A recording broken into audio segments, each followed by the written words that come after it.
Apologética da Mamãe Ursa, capítulo 4, Sequestro Linguístico, de Hilary Morgan Ferrer. Redefinindo palavras para fechar os olhos, tampar os ouvidos e evitar a realidade. Eu estava no 5º ano quando encontrei pela primeira vez o conceito de sequestro linguístico ou apropriação linguística. Eu havia acabado de ser transferida de uma escola cristã particular para uma escola pública do interior. Certo dia, enquanto caminhava pelo corredor, tive uma incrível sensação de paz e alegria. Então decidi me expressar soltando um suspiro de satisfação e bradando: "Ah, como eu me sinto gay hoje!" Pelos olhares dos meus colegas, imediatamente percebi ter dito algo errado. Minha mãe costumava cantar a música Kookaburra para mim, quando criança. Aparentemente, viver uma vida gay é tranquilo para pássaros descansando em eucaliptos, ou para os Flintstones, mas não para uma aluna do 5º ano passeando pelos corredores da escola no finzinho dos anos de 1980. Bem, devo dizer que aprendi muito naquele primeiro ano estudando numa escola pública. Que criaturinha protegida eu era antes daquele ano. Uma nota de rodapé é: em inglês, o termo gay originalmente significa simplesmente feliz ou despreocupado e passou a ser usado pelos homossexuais para designá-los a partir da segunda metade do século XX. Continuando.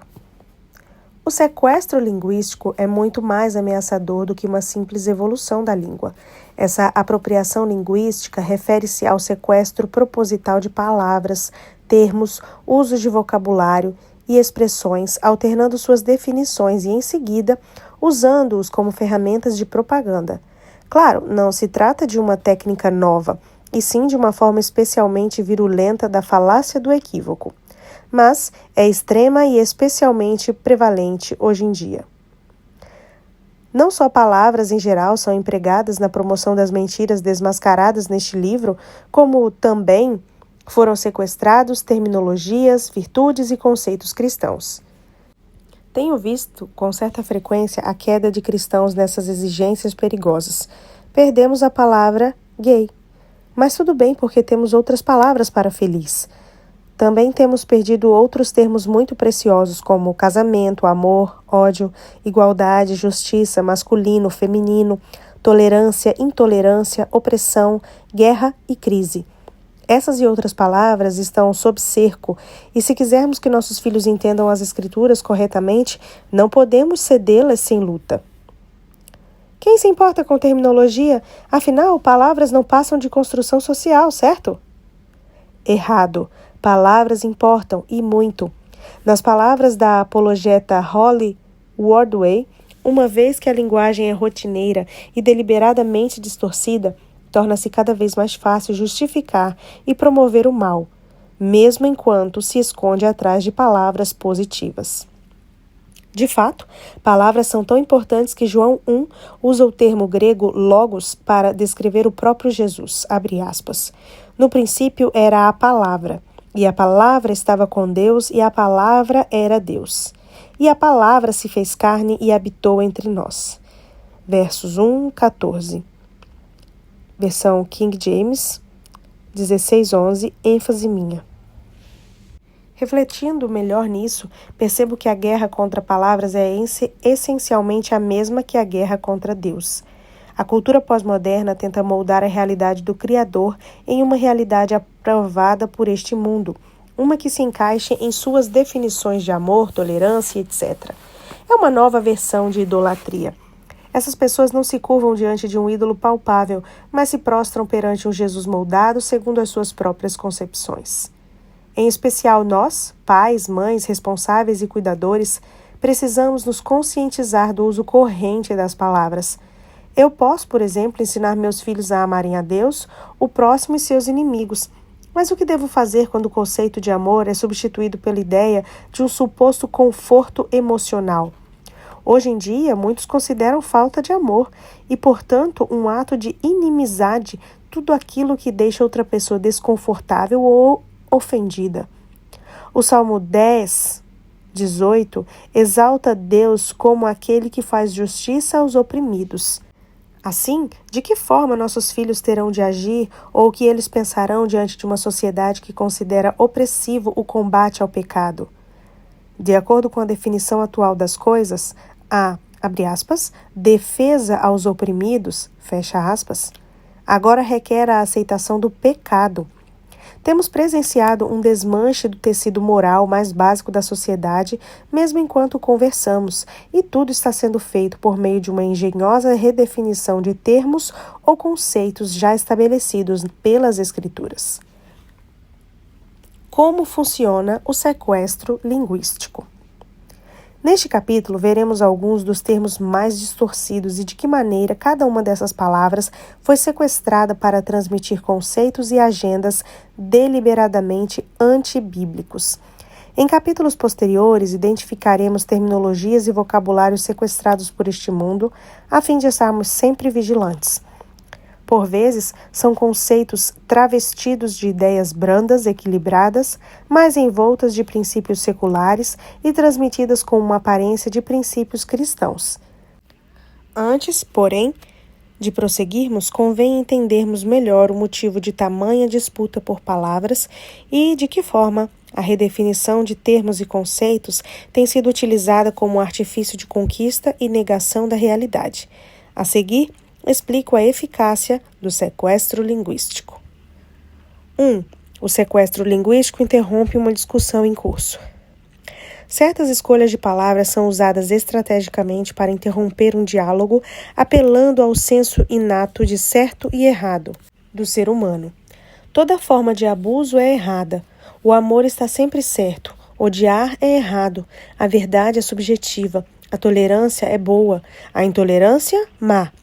Aquele que altera a definição ou o significado desses termos efetivamente controla o diálogo. Nesse contexto, o dever de uma mamãe ursa pode ser simplesmente questionar. Abre aspas, o que você quer dizer com isso? Fecha aspas. Lembro-me daquela cena de A Princesa Prometida em que o espanhol diz: você continua usando essa palavra. Não acho que signifique o que você pensa que significa. Como mamães ursas, não apenas defendemos a comunicação aberta, mas a comunicação baseada na verdade. Se alguém está usando uma definição falsa para determinada palavra, precisamos denunciá-la, abre parênteses, com amor, graça e bondade, é claro, fecha parênteses. Isso porque definições falsas obscurecem o conhecimento de qual seja o assunto, fazendo com que um diálogo perca seu sentido, uma vez que a mesma palavra usada com dois sentidos completamente distintos não leva a lugar nenhum. 2. O sequestro linguístico pressiona a agir sem pensar nos problemas. As emoções são ótimos servos, mas mestres terríveis. Infelizmente, quando alguém se entrega a uma reação emocionalista, a razão é deixada de lado. Esta é, na verdade, a resposta fisiológica do cérebro à emoção. Ativar a amígdala, abre parênteses, o local do processamento emocional, fecha parênteses, desliga o córtex pré-frontal, abre parênteses, o local do pensamento racional, fecha parênteses. A pessoa não escolhe que isso aconteça. Essa reação simplesmente acontece. Pesquisas mostram que, quando a amígdala e o córtex pré-frontal competem, inicialmente a amígdala, centro emocional, vence. As pessoas podem ser dissuadidas desse estado, mas devem, antes de tudo, ao menos perceber que a mudança de pensamento racional para o emocional ocorreu. Abre parênteses, a maioria nem mesmo percebe, fecha parênteses. Veja que publicitários expressam seus argumentos em uma propaganda com um uso inflamado da linguagem destinado a desencadear emoções. Essa tática é muito mais eficiente do que apresentar informações reais. Aqueles que sequestram palavras, conceitos e terminologias acabam percebendo que a maioria não terá tempo para reagir detidamente a uma crise. Ora, que boa notícia para eles! Afinal, se querem promover uma agenda sem muita resistência, continuarão apresentando a situação nos trajes de uma crise. Eles bradam, abre aspas, tempos desesperados exigem medidas desesperadas, fecha aspas. Mas crise não é a única palavra usada. Eles também usam os termos abuso ou guerra, abre aspas. Pare de ficar analisando. Estamos em guerra aqui. Não há tempo para raciocinar. Fecha aspas. Quando pessoas usam palavras carregadas de emoção na tentativa de persuadir outras, o que tentam fazer é provocar uma reação emocional. Elas sabem que uma pessoa passional tenderá a agir sem pensar, o que é perfeito para o manipulador. Em palavras supostamente proferidas por Hitler, abre aspas, a sorte dos líderes é que os homens não pensam. Fecha aspas. Imagine aquela cena no episódio 4 de Star Wars, quando Obi-Wan Kenobi usou a força para sair de uma situação complicada. Ele poderia ter dito: você está me discriminando? Você me ofendeu? Faz ideia de como soou racista com isso? Como você se sentiria se o seu droide é que fosse parado toda hora? Pare de oprimir esses droides. Eles não são os droides que você está procurando, seu fanático intolerante. É bem provável que o roteiro seria lido assim hoje em dia. Misture um pouco de culpa, medo, raiva, pena com paixão e você tem a receita para avançar uma agenda. E a cereja do bolo, obviamente, não poderia ser outra: sequestro linguístico. 3. O sequestro linguístico obscurece detalhes. Não entendeu muito bem o motivo de todos estarem tão revoltados? Pois bem, você provavelmente já testemunhou a ação do sequestro linguístico. O que exatamente constitui uma crise? Ou uma guerra, ou fanatismo, ou intolerância, ou violência? Caso ouça um termo em voga e acabe pensando, certo, então o que realmente aconteceu? Você provavelmente está lidando com propaganda, não com informações reais. Chavões ou jargões dão a ilusão de oferecer informações, mas o verdadeiro propósito de empregar tais palavras é permitir que as pessoas usem a imaginação e preencham detalhes de sentido com o significado ou interpretação que lhes convém. A Marcha das Mulheres de 2017 nos escancarou essa realidade. Perdi as contas de quantas mulheres postaram no Facebook comentários do tipo, abre aspas, qual o intuito dessa marcha? Alguém sabe me explicar? Fecha aspas. Pensando nisso, eu postei um artigo no site Meme Bears intitulado Então você marchou pelas mulheres neste fim de semana? 8 coisas pelas quais você provavelmente não sabia que estava marchando.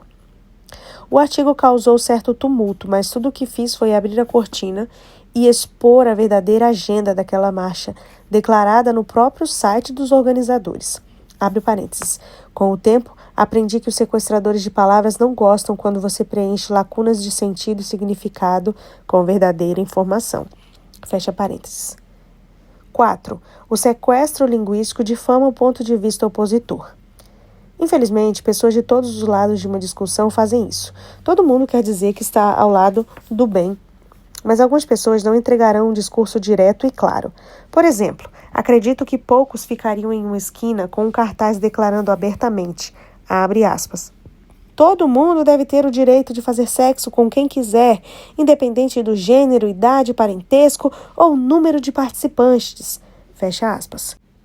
Pelo contrário, vemos cartazes com o lema, abre aspas, toda forma de amor é válida, fecha aspas. Ou que tal aqueles que igualam a liberdade de expressão ao fascismo? Talvez você ache que estou brincando, mas em muitas universidades, defender a liberdade de expressão fará com que você seja rotulado de fascista. E não se esqueça de Hitler. Ah, Hitler, ele é aquele garoto que ninguém quer no seu próprio time de futebol. Cristãos afirmam que ele era ateu. Ateus dizem que ele era cristão. A direita diz que ele era de esquerda. A esquerda fala que ele era de direita. E por aí vai. Se o seu grupo pode fazer com que o grupo adversário compartilhe algo em comum com Hitler, então, sem dúvida, você já venceu. Abre parênteses, aparentemente, abre aspas, Hitler era mau, fecha aspas. É a única afirmação com a qual todos conseguimos concordar. Fecha parênteses. Brincadeiras à parte, atente-se à maneira como você trata ideias opostas. Conforme esperamos mostrar neste livro, a maioria das pessoas engole as mentiras que serão abordadas nos próximos capítulos, pensando que estão servindo a um bem maior. De fato, o caminho para o inferno pode ser pavimentado de boas intenções, mas antes de vociferar aos outros que eles estão marchando rumo à condenação, por favor, reconheça ao menos suas boas intenções antes de fazê-lo. Sim, Suas suspeitas podem se provar verdadeiras, e as pessoas que você acusa talvez se pareçam com o diabo encarnado. Mas, novamente, reflita com calma primeiro. Talvez essas pessoas não passem de reféns de ideias malignas. A pessoa que adota um tom alarmista ou apocalíptico é ouvida, mas não necessariamente compreendida ou persuasiva. Há uma enorme diferença de ser ouvida para ser compreendida e persuasiva. 5. O sequestro linguístico transforma algo negativo em positivo, ou vice-versa. Você verá isso acontecer especialmente durante debates sobre aborto. O que exatamente aqueles que defendem o direito ao aborto, também chamados de pró-escolha, querem dizer com o termo escolha? Tecnicamente falando, eles se referem à escolha de uma mulher escaldar, desmembrar e aspirar um feto humano intrauterino. Claro, se ela não quiser mais que ele cresça e se desenvolva em seu corpo. Você provavelmente nunca verá uma manifestante segurando esse cartaz. Escolha da mulher ou justiça reprodutiva soa muito mais positivo. Alguns anos atrás, houve um burburinho a respeito de um ministério popular cujo novo CEO havia começado a conduzir essa conhecida organização em uma direção diferente. O conceito de pecado estava estranhamente ausente em sua explicação do Evangelho. Preocupados, líderes em todos os estados do país começaram a fazer petições ao Conselho Administrativo para que este esclarecesse aquela nova posição. Após terem suas preocupações ignoradas, muitos pediram exoneração. Em resposta a este êxodo em massa de líderes de vários estados, a liderança nacional enviou um memorando que condenava aqueles que desgostavam da nova direção. Nele, a administração enfatizava que não recuariam e continuariam a bradar, entre aspas, amor e esperança, ainda mais alto para quem quisesse ouvir. Notou a mudança? A recusa em reconhecer o pecado é redefinida com trajes de amor e esperança.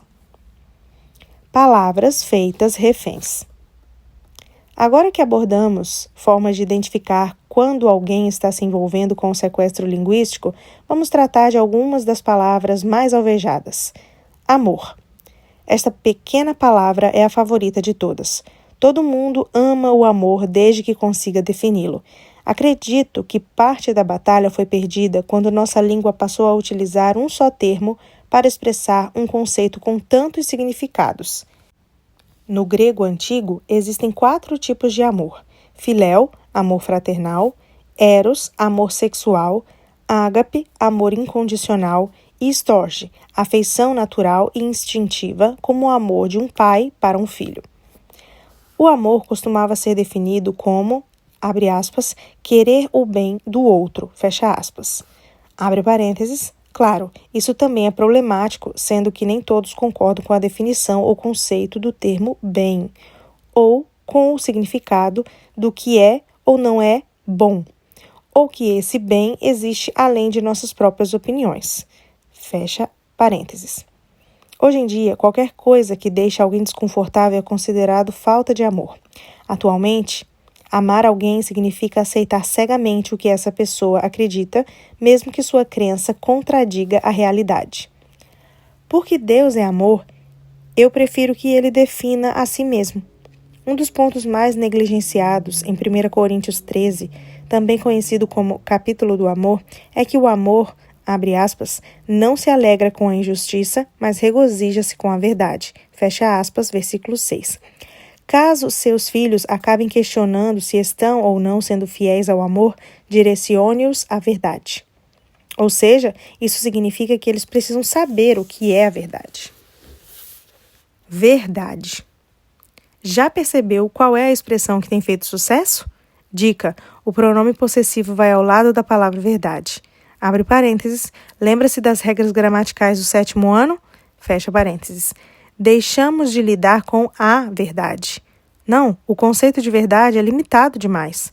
Agora nossos filhos são encorajados a viver a verdade deles.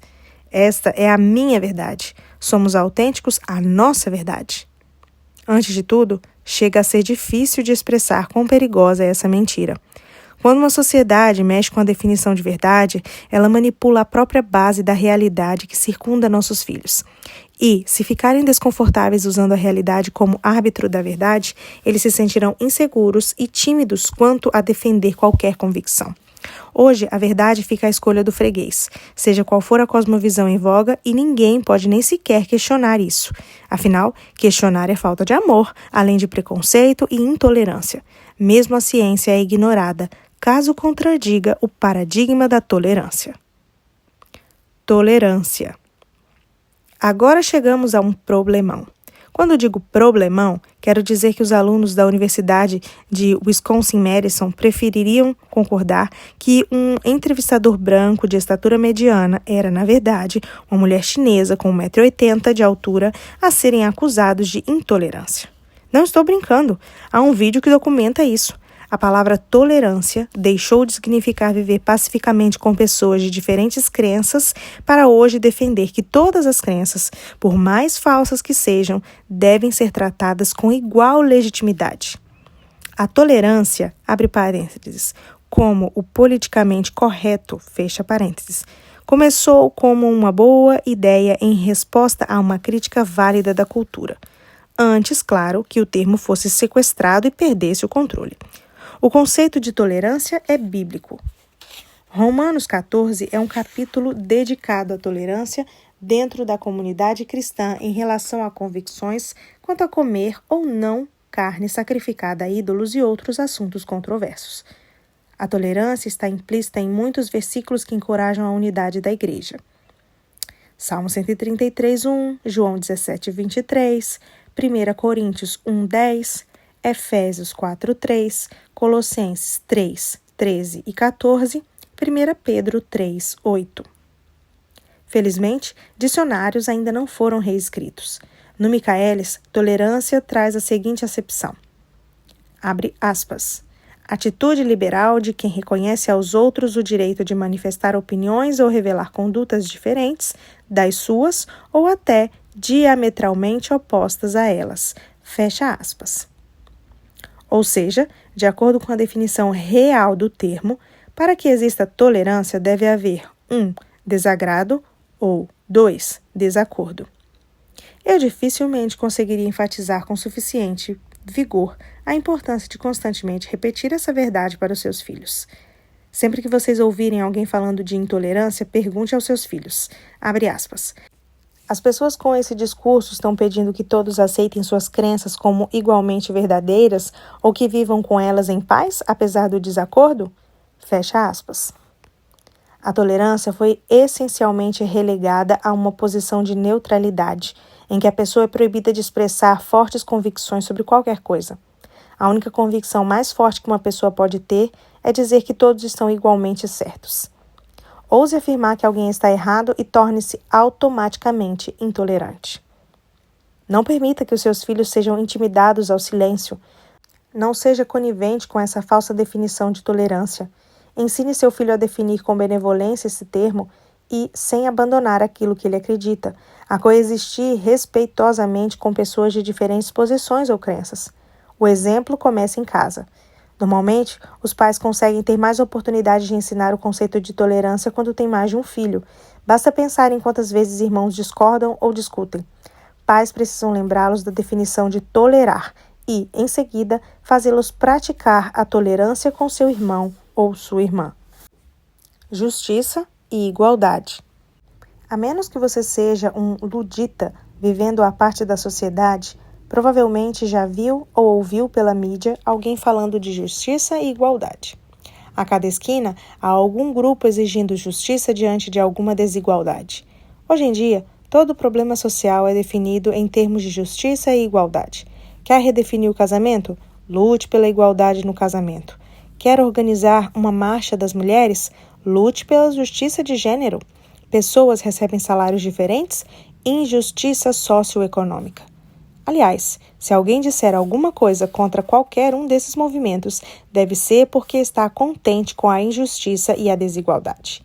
Na verdade, certo uso dessas duas palavrinhas utiliza todas as 5 táticas descritas anteriormente neste capítulo. O lado que controla as palavras, Amor, verdade, tolerância, justiça, desigualdade é o mesmo lado que pode encerrar a conversa, forçar que as pessoas ajam sem pensar, confundir aquilo que está sendo discutido, difamar o oponente e, basicamente, fundamentado na força das emoções, vencer o argumento. Por quê? Porque todo mundo já acredita no amor, na tolerância, na justiça e na igualdade. A justiça, além de um tema frequente tanto no Antigo quanto no Novo Testamento, é um atributo de Deus. A forma, porém, como o termo é usado atualmente, difere e muito da definição bíblica. Na cultura atual, justiça deixou de significar, abre aspas, aquilo que é merecido, fecha aspas. Quando alguém fala de igualdade, normalmente não se refere à igualdade de oportunidades ou de valor, mas de resultados. Por exemplo, Harvard decidiu que havia asiáticos demais sendo aceitos pela universidade e que esse processo era injusto com outras etnias. A solução que eles propuseram? Alterar os critérios de admissão com base na raça. Essa decisão os levou a uma batalha jurídica. A fim de passarem para o estágio de admissão, os candidatos de origem asiática precisariam atingir uma pontuação média nos testes maior do que a de outras etnias. 140 a mais do que os candidatos caucasianos, 270 a mais do que os hispânicos e 450 a mais do que os afro-americanos. Que tal essa justiça e essa igualdade? Intolerante. Hoje em dia, qualquer um que faça o que é visto como uma declaração exclusiva é automaticamente rotulado de intolerante ou fanático. Você acredita que Jesus é o único caminho? Saiba que se trata de uma afirmação preconceituosa. Você acredita na definição bíblica de casamento? Isso é, a união de um homem com uma mulher pela vida toda? Intolerante. Você nega que todos os caminhos levam ao mesmo Deus? Quanto fanatismo! A ironia é que as pessoas que usam o termo intolerante com essa acepção vivem a própria definição da palavra. De acordo com o dicionário Michaelis, intolerante é aquele que, abre aspas, não admite opiniões, atitudes, ideologias, crenças religiosas, etc., diferentes das suas, fecha aspas. A opinião popular dessa era é que todas as ideias são igualmente legítimas e quem não concorda com isso é um intolerante. Autêntico. Outra palavra que está na moda e já chegou à maioria das igrejas ocidentais. Em tempos passados, muitos cristãos usaram todas as forças para parecerem perfeitos. Afinal, eles pensavam como as pessoas acreditariam que o cristianismo era verdadeiro a menos que a vida de todos os membros da igreja parecesse perfeitamente organizada. Sou grata por não sofrer o peso de fingir que minha vida é perfeita. Não sou muito boa em esconder meus pensamentos.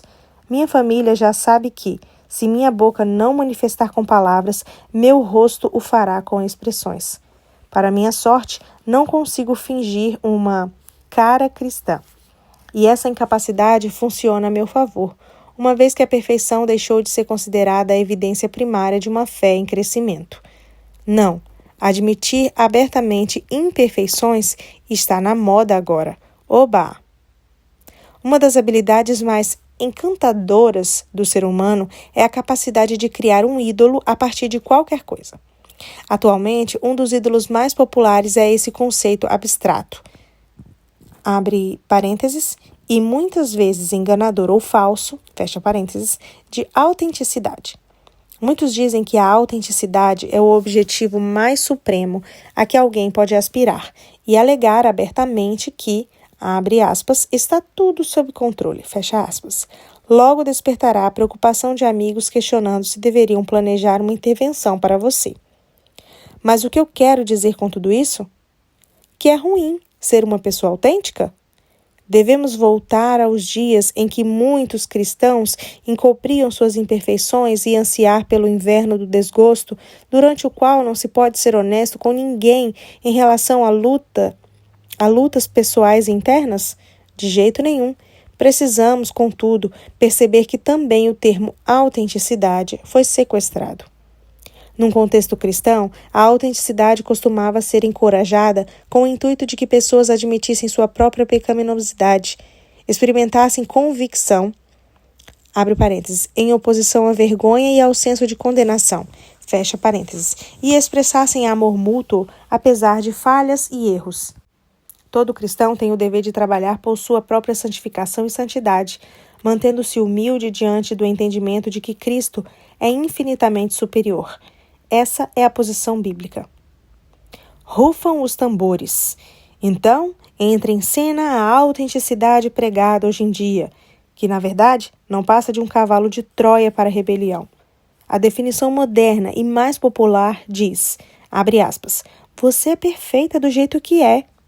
Ou, somos todas uma completa bagunça. Aprenda a amar sua vida do jeitinho dela, linda e bagunçada. Fecha aspas. Em outras palavras, Deus prefere a autenticidade à busca por santidade. Essa espécie de autenticidade defende que, se algo não flui naturalmente, logo não é autêntico, portanto, falso. Notícia de última hora. Grande parte da vida cristã é desconfortável.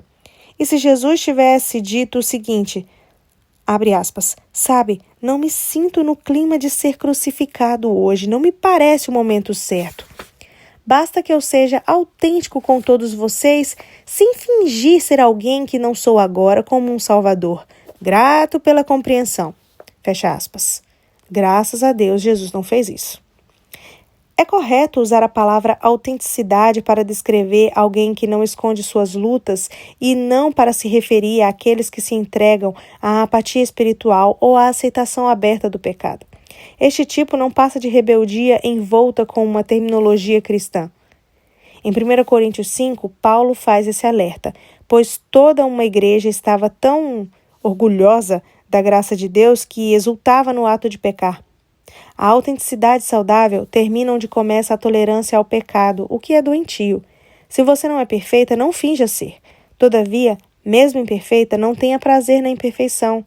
O propósito da autenticidade é afrouxar as correntes do silêncio, a fim de que as pessoas possam buscar a libertação do pecado que as prende, e não para que possam viver confortavelmente com grilhões e correntes sem se sentirem julgadas. Trata-se de uma enorme diferença, uma diferença realmente muito grande. Como lutar contra tudo isso sem se tornar um idiota? Resumindo, o que podemos fazer diante de todo esse sequestro acontecendo bem debaixo do nosso nariz? Na prática, o que as mães podem ensinar aos seus filhos para que eles enxerguem além de tanta falsificação verbal? 1. Conheça a definição bíblica desses termos. O que Deus declara a respeito do amor? O que ele diz sobre a verdade? Pegue um dicionário mais antigo e veja algumas definições terminológicas antes que começassem a surgir as agendas que vemos hoje. Caso não encontre o termo na Bíblia, entre parênteses, como intolerante, estude a história e a definição da palavra e do conceito e trate de exemplos de verdadeira intolerância. Abre parênteses, as leis de segregação racial que existiam nos Estados Unidos da América e em outros países, por exemplo. Fecha parênteses. 2. Prepare os seus filhos a fim de que se tornem aptos a identificar frases prontas, chavões e termos ou expressões ressignificados ou redefinidos. Para tudo isso, no entanto, precisamos reconhecer todas essas coisas. Abre parênteses. Em capítulos posteriores, destacamos chavões que acompanham as mentiras dos, abre aspas, ismos, fecha aspas, fecha parênteses. Tome como exemplo a palavra merecer. Quem sabe em quantos anúncios essa palavrinha aparece? Abre parênteses. Não à toa vivemos numa sociedade entupida de direitos. Fecha parênteses.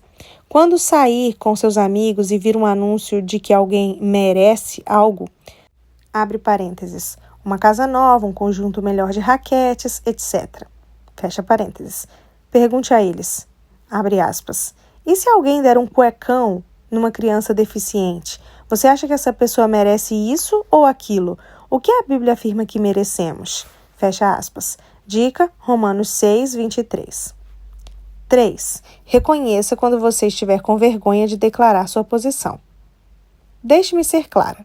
Não deveria haver embaraços diante de uma posição intelectual, a menos que sua posição tenha sido culturalmente estigmatizada.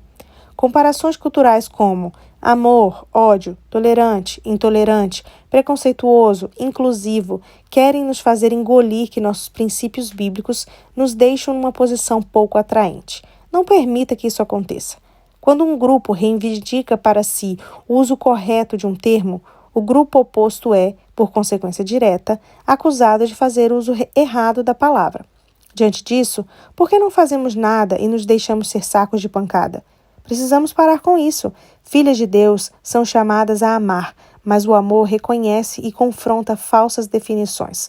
Discordar não é sinônimo de ódio. Nem sempre uma disparidade ocorre devido a uma injustiça. Crenças exclusivas não equivalem a formas de intolerância. Fosse o caso, então todos nós seríamos intolerantes. Mesmo a pessoa que diz a todos que devemos ser mais tolerantes é intolerante com as pessoas que ele próprio afirma que são intolerantes. Trata-se de uma posição que refuta a si mesma. 4. Determine-se a ser sal e luz. O sal e a luz possuem duas propriedades. Uma é prevenir a decomposição e a outra agir como um agente irritante. A luz em meio à escuridão é bastante útil, mas também pode irritar. O sal é usado para prevenir a decomposição, mas causará dor se você, acidentalmente, deixá-lo cair em uma ferida aberta ou em seus olhos. Ser sal e luz provoca uma mistura de sentimentos. Nem todo mundo vai gostar que você seja o sal da terra e a luz do mundo. Mateus 5, 13 e 14. Essa realidade, no entanto, não nos isenta de cumprir o papel para o qual Deus nos chamou. Ideias defeituosas ou ruins começam com uma lógica defeituosa, e não é virtude beatífica concordar com uma lógica ruim. Mateus 5,9 nos diz: bem-aventurados os pacificadores.